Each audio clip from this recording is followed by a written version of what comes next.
Hi hello friends. So ఫ్లిప్కార్ట్లో అయితే ఒక డ్రెస్ తెప్పించానండి పాప కోసము.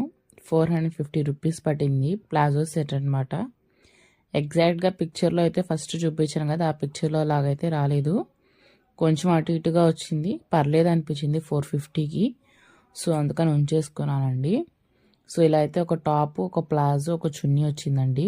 ఇది వచ్చేసరికి టాప్ అనమాట. క్లాత్ అంతా హెవీగా ఏం లేదు, నార్మల్గా ఉంది. క్రేప్లోనే కొంచెం క్వాలిటీ తక్కువ ఉందన్నమాట. పర్లేదు అనిపించింది పిల్లలకి. సో 450 అంటే ఒక 2-3 టైమ్స్ ఇస్తున్నా ఒక 150 లెక్కన వేసుకున్న వర్త్ అనిపించింది అనమాట. సో మనం ఇట్లాంటి వరకు ఒక చిన్నది చేయమన్నా బయట మిషన్స్ దగ్గర 500,000 లేనిది చేయరు ఈజీగా. సో 450కి సెట్ వచ్చింది కాబట్టి ఒక 2 టైమ్స్ ఏదన్నా చిన్న చిన్న ఫంక్షన్స్కి వేసినా సరిపోతుంది అనిపించింది. సో అందుకైతే ఉంచుకున్నాను. వీడియో నచ్చినట్టయితే లైక్ చేయండి. Thank you.